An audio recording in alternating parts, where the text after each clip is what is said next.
Negeri Salatiga adalah perguruan tinggi Islam negeri yang terletak di kota Salatiga.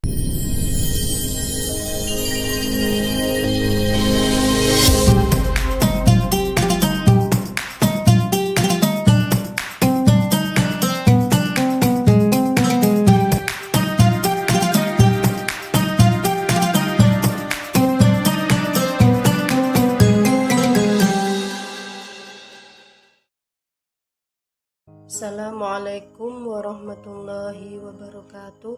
Perkenalkan, nama saya Nur Aini, NIM 53020190127, Prodi Ilmu Al-Quran dan Tafsir kelas B.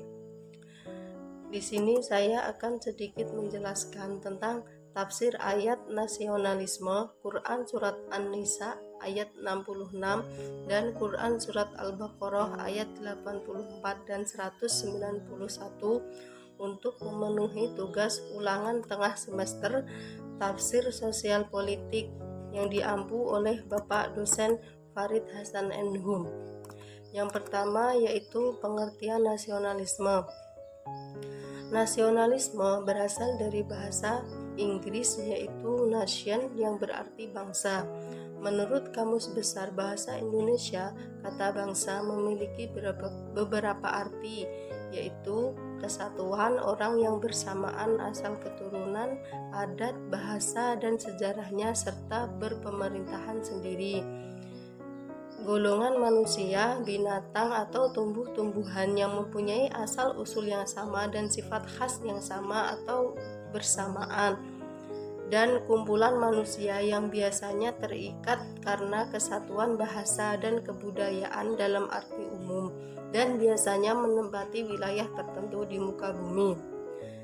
Istilah nasionalisme yang telah diserap ke dalam bahasa Indonesia memiliki dua pengertian, yaitu paham atau ajaran untuk mencintai bangsa dan negara sendiri dan kesadaran keanggotaan dalam suatu bangsa yang secara potensial atau aktual bersama-sama mencapai, mempertahankan, dan mengabdikan identitas, integritas, kemakmuran, dan kekuatan bangsa.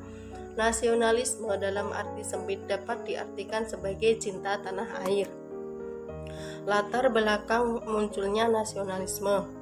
Nasionalisme muncul pertama kali di Inggris pada abad ke-17 ketika terjadi revolusi Puritan yang disebut oleh Bung Karno nasionalisme barat, dan nasionalisme yang muncul di negara kawasan Asia Tenggara disebut juga nasionalisme timur.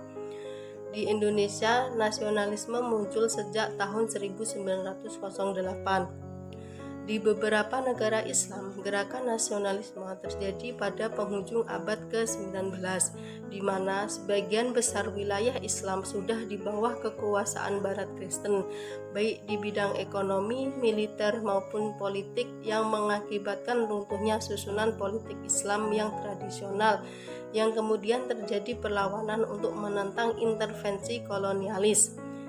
Di antaranya adalah munculnya para tokoh gerakan Islam seperti Jamaluddin Al-Afghani dengan seruannya menentang imperialisme dan mengusahakan kebebasan, meningkatkan kesadaran intelektual yang berakar pada sikap kembali kepada Islam.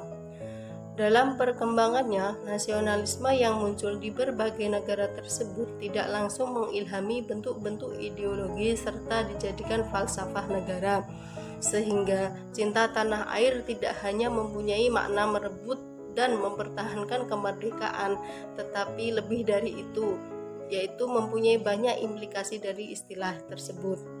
Dengan adanya akar nasionalisme sebagai rasa cinta tanah air, maka di situ pula akan tumbuh sikap patriotisme, rasa kebersamaan, kebebasan, kemanusiaan, dan lain sebagainya. Karena nasionalisme dibangun oleh kesadaran sejarah, cinta tanah air, dan cita-cita politik. Unsur-unsur nasionalisme. Unsur nasionalisme yang paling penting adalah sebagai berikut, yaitu kesetiaan mutlak. Kesetiaan tertinggi individu itu adalah pada nusa dan bangsa.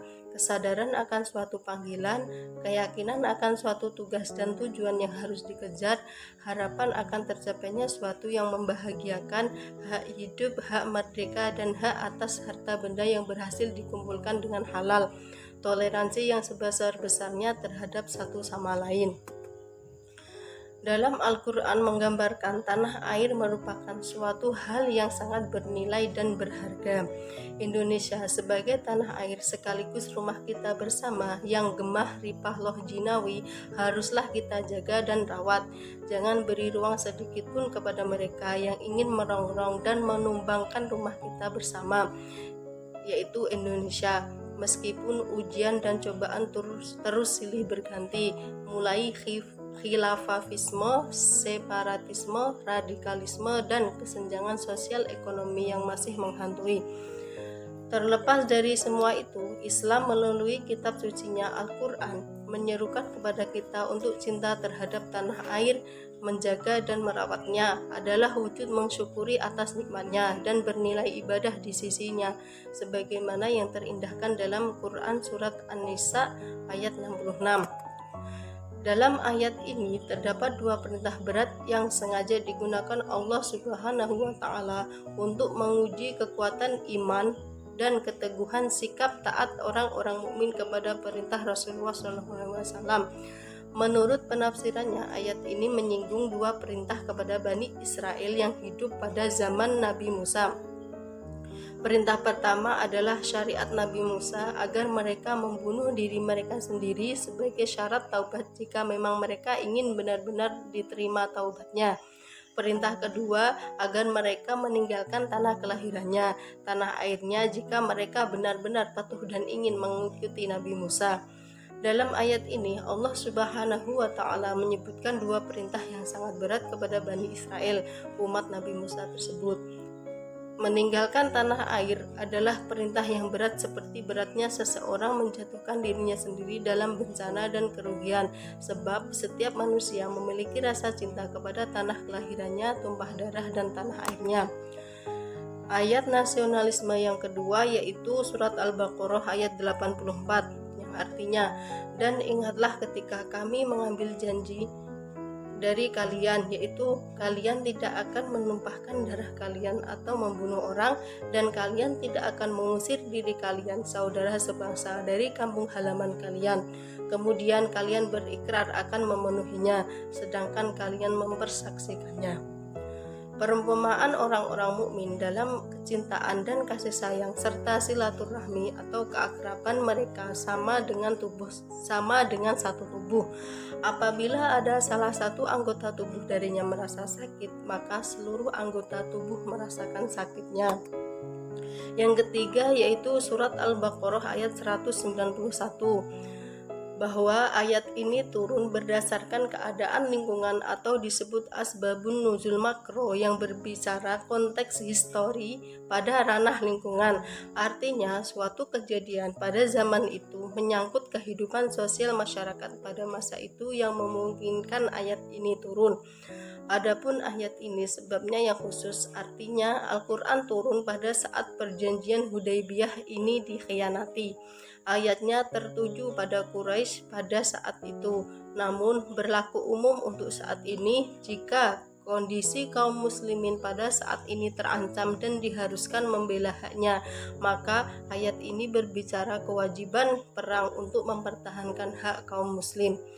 Dengan melihat konteks ayat dengan asbabun nuzulnya, maka kita bisa ketahui bahwa perang fi sabilillah sebenarnya bukan untuk merampas hak orang lain, bukan juga untuk memperbesar kekuasaan dan kejayaan, melainkan untuk membela hak dan menegakkan keadilan.